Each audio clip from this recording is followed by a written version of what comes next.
Good evening, good evening. All right, we here, we kicking it. All right. Palms are sweaty, knees weak, arms are heavy. There's vomit on his sweater already. Mom's spaghetti, he's nervous, but on the surface he looks calm and ready to drop bombs. But he keeps on waiting for the people to show up in the chat. He's got material, but they're not in the chat. He's waiting. He's waiting now. He's waiting now. Time's up over. Blow. No, I'm just messing around, killing some time before I get a few people in the chat. All right, we're gonna take a minute before we get this bad boy rolling. Who will win tomorrow's fight?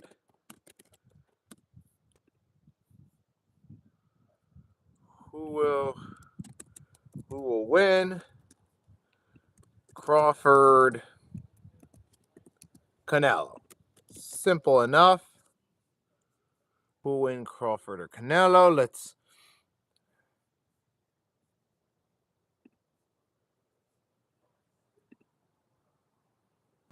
Crawford or Canelo, and pulls up. All right.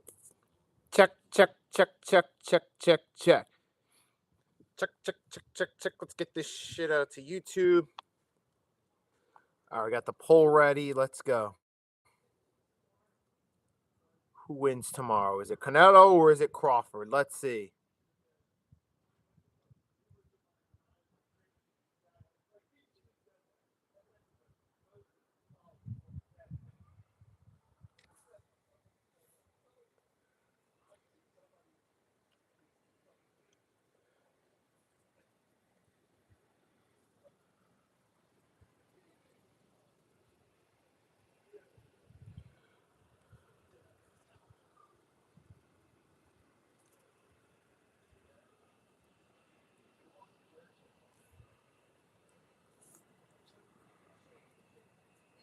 All right, let's share this out. Let's share this out on IG.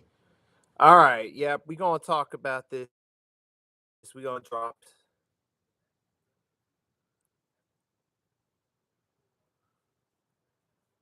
All right, here we go. We got one in the chat. Let's get this thing going. Good evening, good evening.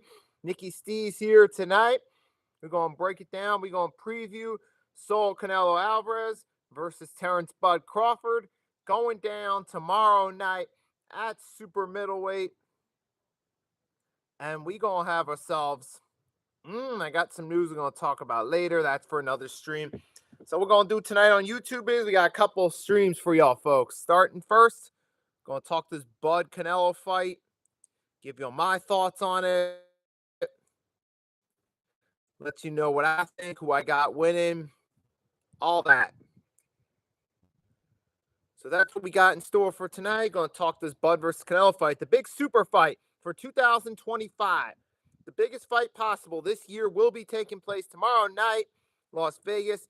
You got the two best fighters in the world, arguably, for going to get it. You got Terence Bud Crawford and Saul Canelo Alvarez, who've been two of the most dominant fighters in the sport, who have had a sickly, amazing combined record throughout their careers. Now, here you're talking about two guys that have dominated consistently at their respective weight classes. Canelo, since the early 2010s, has dominated, most notably beating the likes of Miguel Cotto, Triple G, Jamie Magua. He's defeated a lot of them. William Skull recently, and many more. Canelo has dominated consistently, and we know Terence Bud Crawford, he's been someone who's been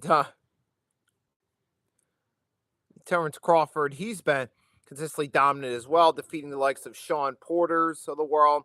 We know he dismantled Earl Spence Jr. recently. We know he also defeated Jeff Horn.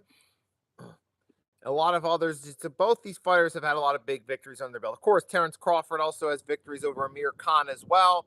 So we can look at both their resumes and say, hey, both these guys have a ton of big victories. And we know Terence Crawford, he, especially in recent years, he had a stretch where he was absolutely dominated, where he was beating guys, like I said, Porter, Spence, Amir Khan, Julius Indongo. I mean, he's had a lot of big victories under his belt.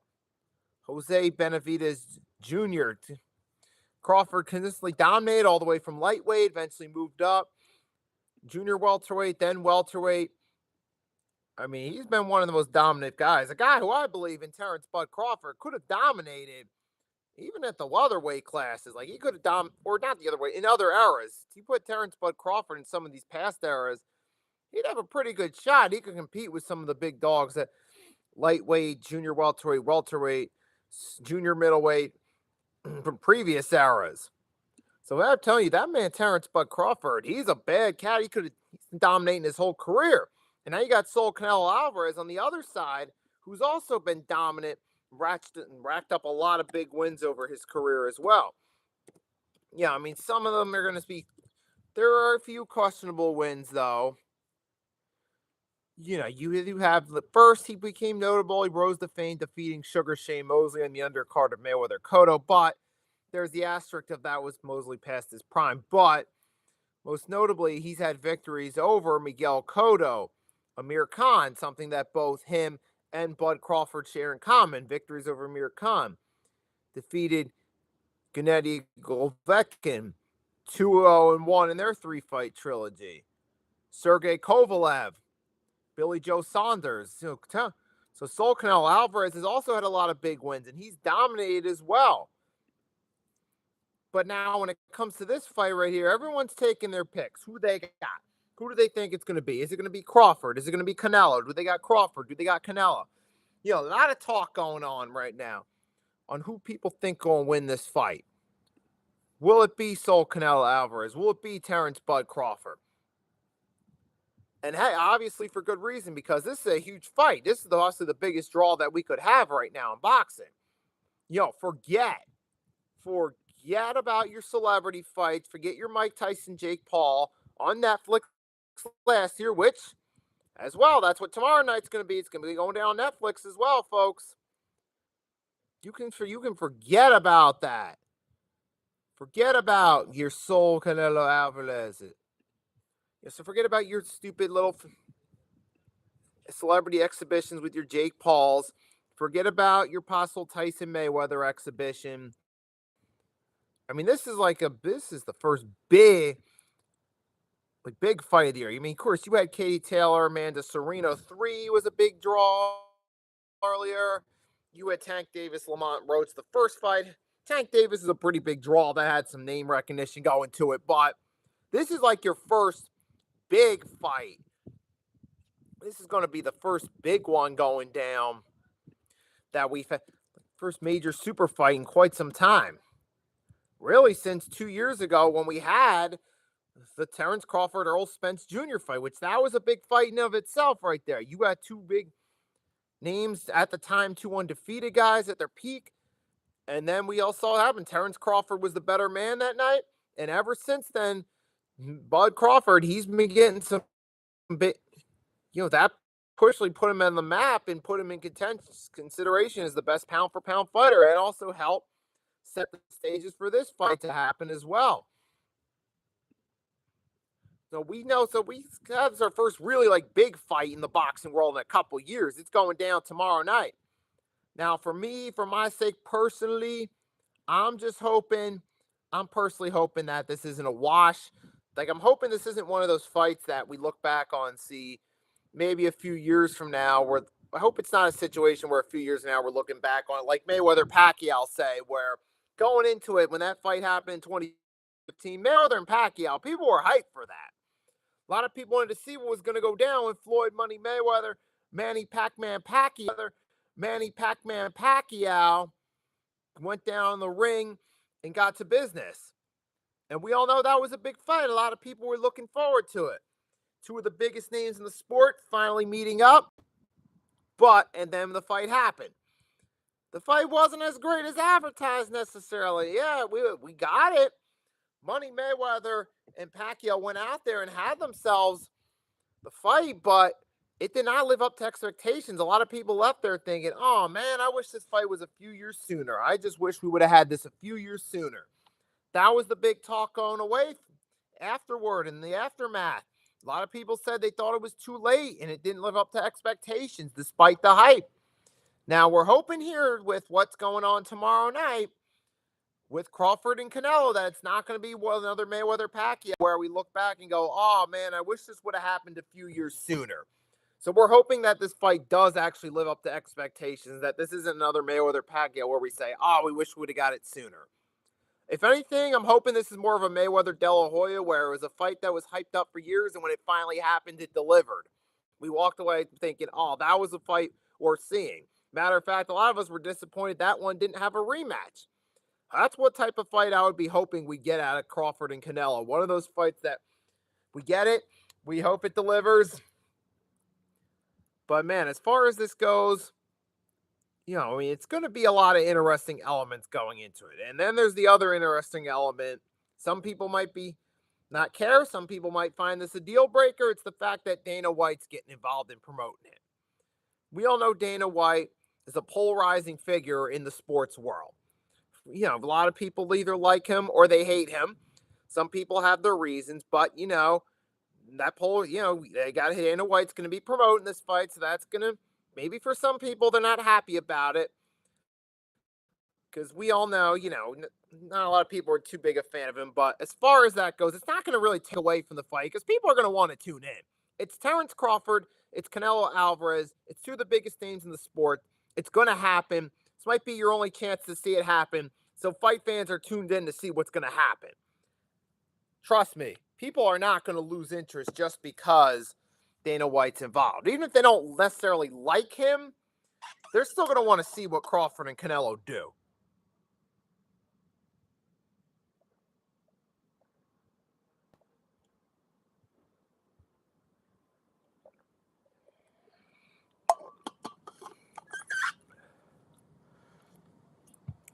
But yeah, right. So yeah, I'm pretty sure this is already on Netflix. This will definitely peak the million view mark on Netflix.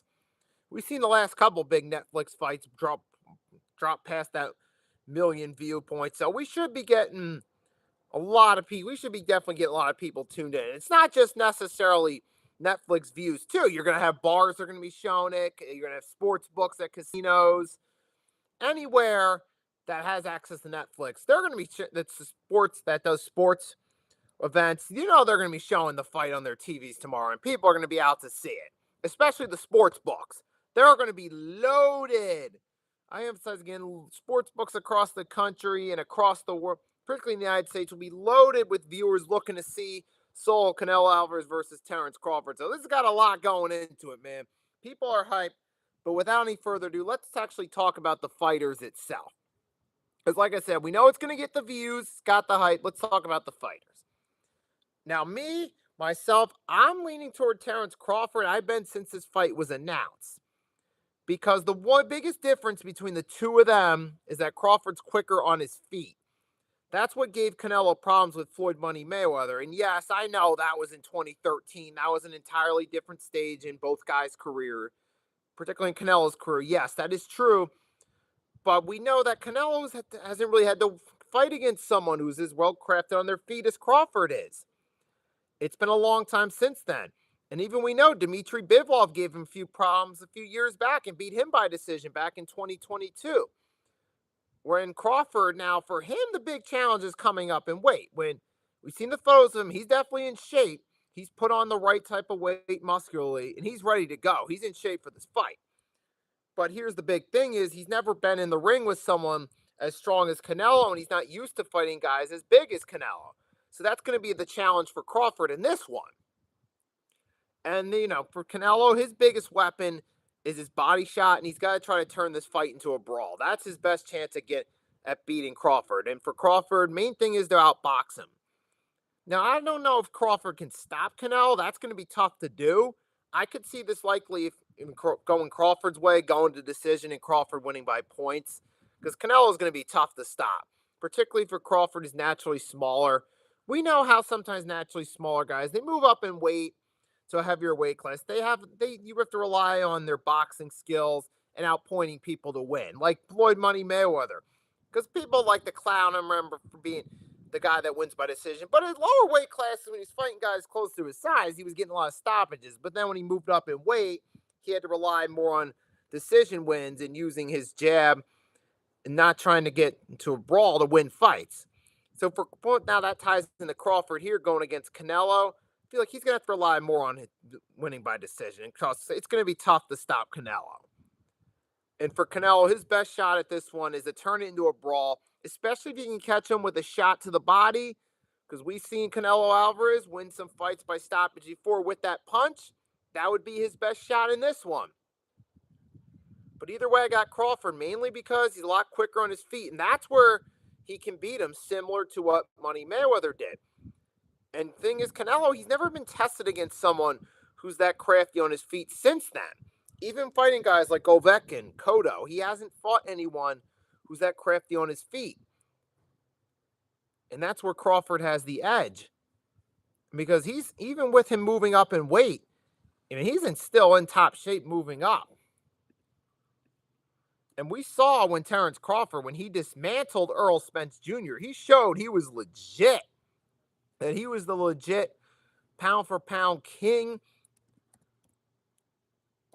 And that to me solidified that Terence Crawford was the best pound for pound king. I know that rankings say Usych's the best pound for pound. I don't care about all that though. Ring Magazine's a joke. This ain't got nothing to do with them. This is about the fighters. Let's talk about it. In 1 second.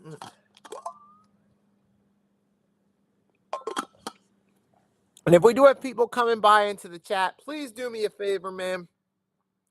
Drop a vote on the poll. Let me know who you got winning this fight. You got Terence Crawford or Sol Canelo Alvarez winning this fight? Let me know in the poll below. Because I want to know what you guys going to think. I want to know what you guys coming by in the chat think. Who you got winning? Who you think's the better fighter? Is it Canelo Alvarez? Is it Terence Bud Crawford? Let me know in the chat. But yes, so it's definitely, like I said, I mean, either way, it's going to be a really good fight. But now for Crawford, what happens? Can he take the shot that Canelo Alvarez packs? Because he's fighting a much bigger guy than he's used to. Even when it comes to a guy like Earl Spence Jr., Spence could never really get a clean shot in on him. And he never could really land like a good, clean shot on Crawford. If Canelo can do that, maybe that's where he could turn the fight in his favor. Even if he just staggers Canelo with one shot, that could be his best opening to then try to turn the fight into a brawl and slowly wear down Crawford at some point, maybe in the middle or late rounds. That to me, that's Canelo Alvarez's best shot at this fight right here. Is if he can land that one big shot, kind of, especially the body punch, kind of similar to what Bernard Hopkins did against Oscar De La Hoya, with Hopkins being the naturally bigger fighter, De La Hoya having to come up to a weight class he was uncomfortable at when he was fighting him at middleweight. But Crawford looks like he's in much better super middleweight shape compared to what Oscar De La Hoya was all those years ago. So I don't think, but the point I'm getting is the body shot against the smaller guy can work, especially in the case of Canelo, who's done it before. But his best shot, there's Canelo's best shot. For Crawford, like I said, he's got to mainly realize sticking and moving, use his jab, try to outbox him. I don't think Crawford's going to win standing toe-to-toe for too long. Mostly a stick and move type of fights. The best strategy for Crawford to fight, outbox Canelo, probably beat him by points. That's what I say. If Terence Bud Crawford can do that, he can stick and move, keep moving. That's his best shot at winning this fight. It's more so to fight a smarter fight and be the more disciplined fight. Don't get baited in trying to necessarily, even though you want to give the fans their money's worth, you're Terence Crawford, you don't want to get baited into fighting a brawl when it's not in your best interest. Yes, you want to go out there. You don't want to be at the reputation of being the boring fighter that always disappoints the fans, but you don't want to get into a brawl either.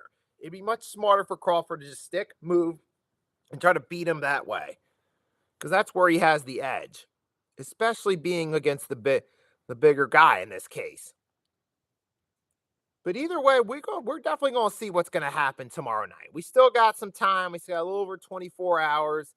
We're going to have to wait and see what happens when they go in the ring.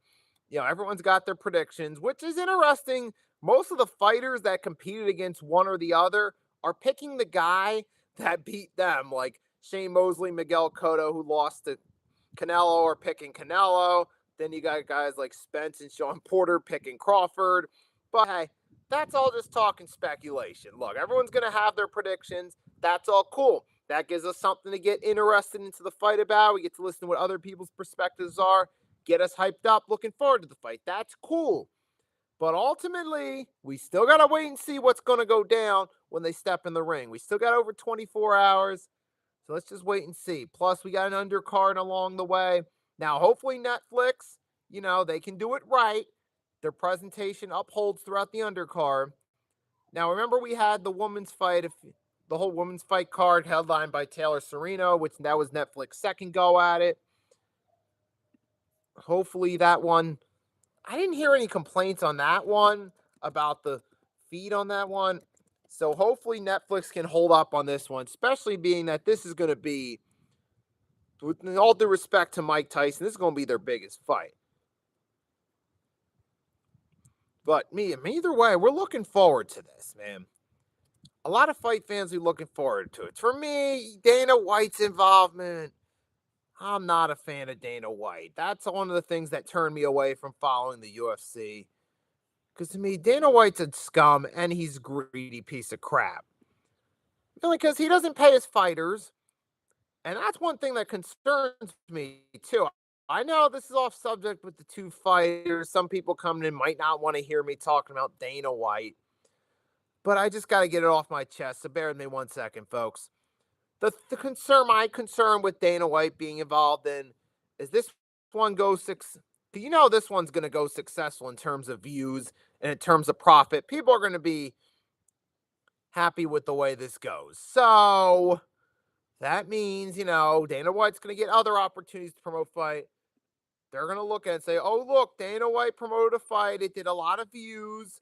A lot of people tuned in to see it. That's going to have that buzz to it. So that's going to mean a lot of them are going to think, oh, we got to get Dana White involved again because last time he was involved, we got views.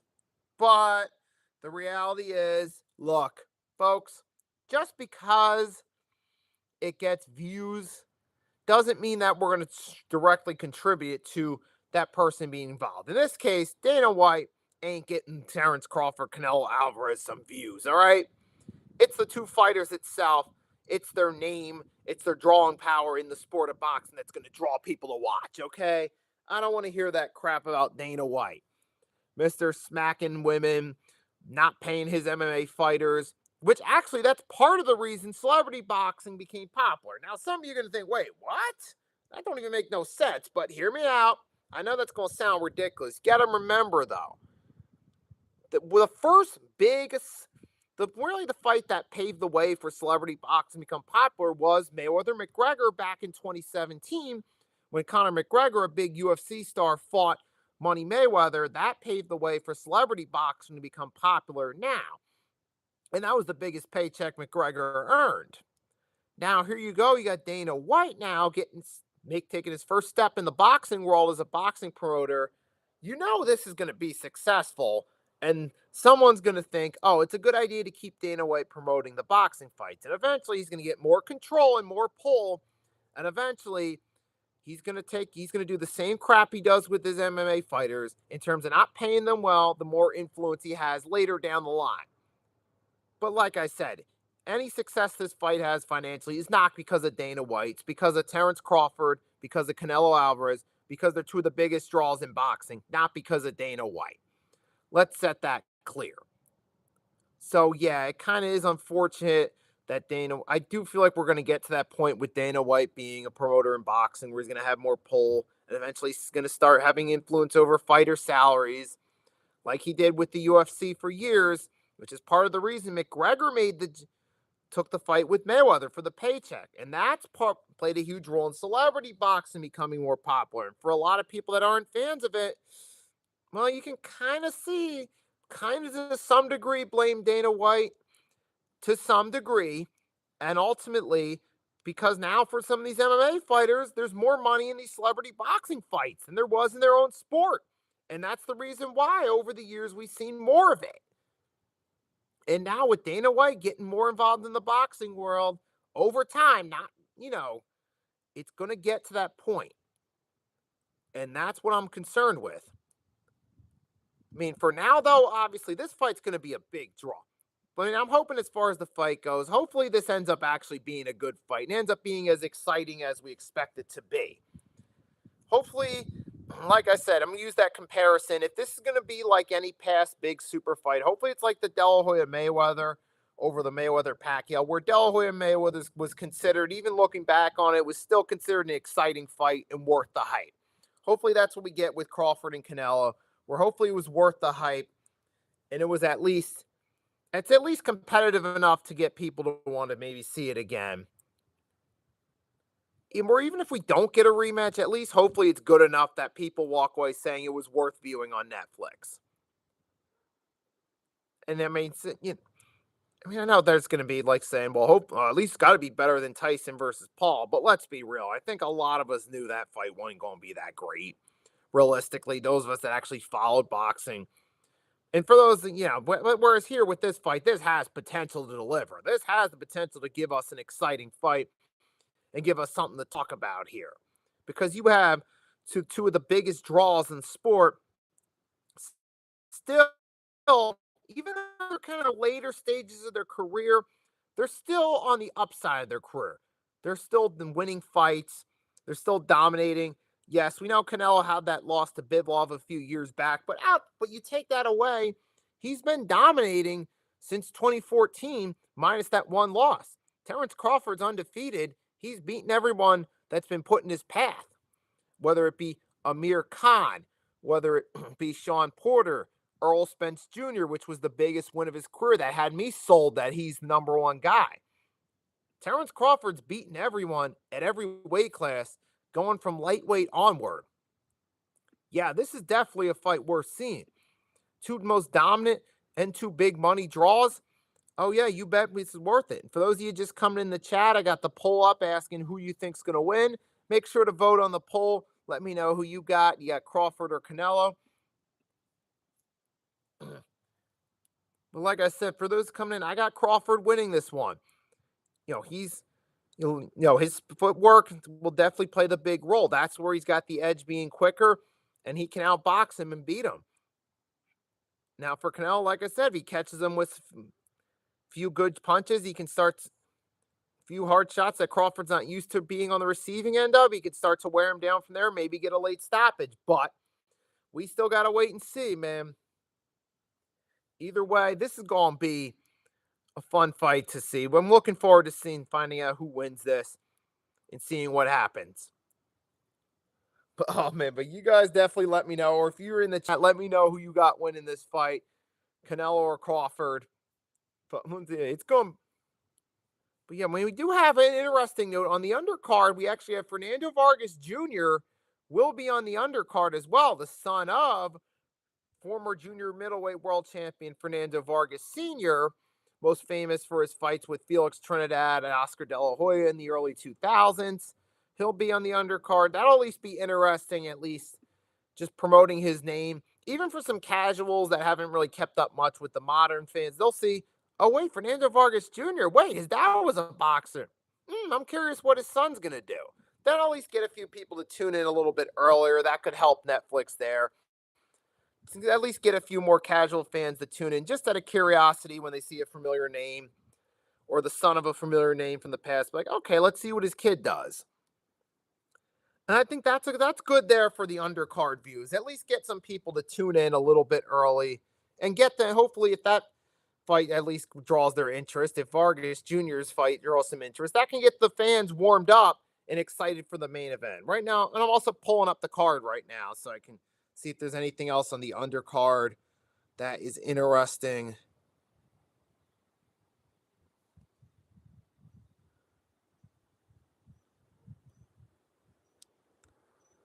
Of course, yep, we got, let's see, what, scrolling right down. Let's see, on the undercard, the main card, it's going to be, like I said, Fernando Vargas Jr. versus Cullum Walsh, who's 14-0, 11 KOs. Vargas Jr. 17-0, 15 KOs.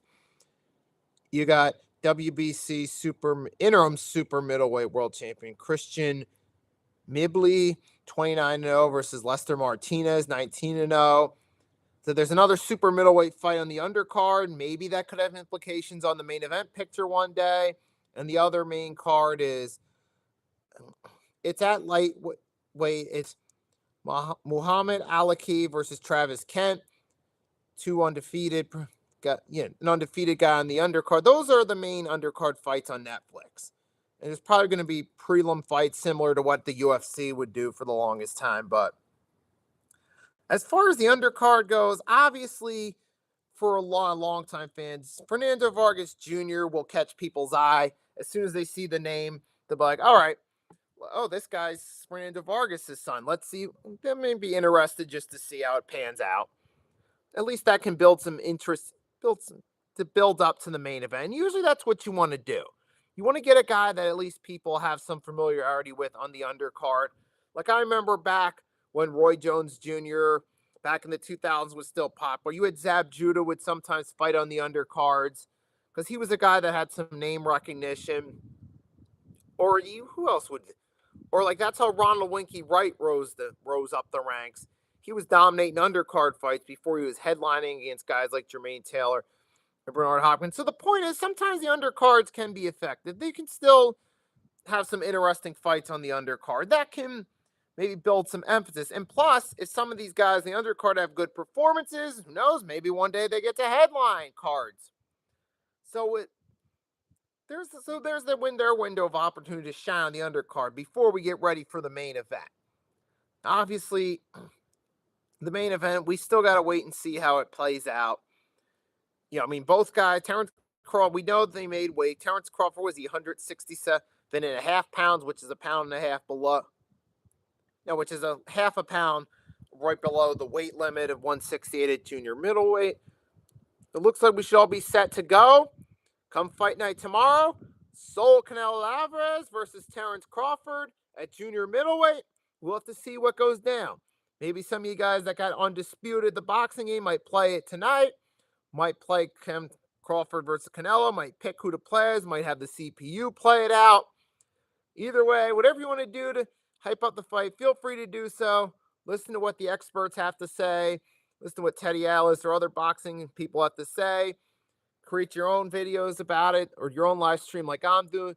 Whatever the case may be, let's have a little fun on the evening of before we get hyped for the big fight tomorrow night. Now, for anyone wondering, if you're wondering, am I going to be actually doing the fight live?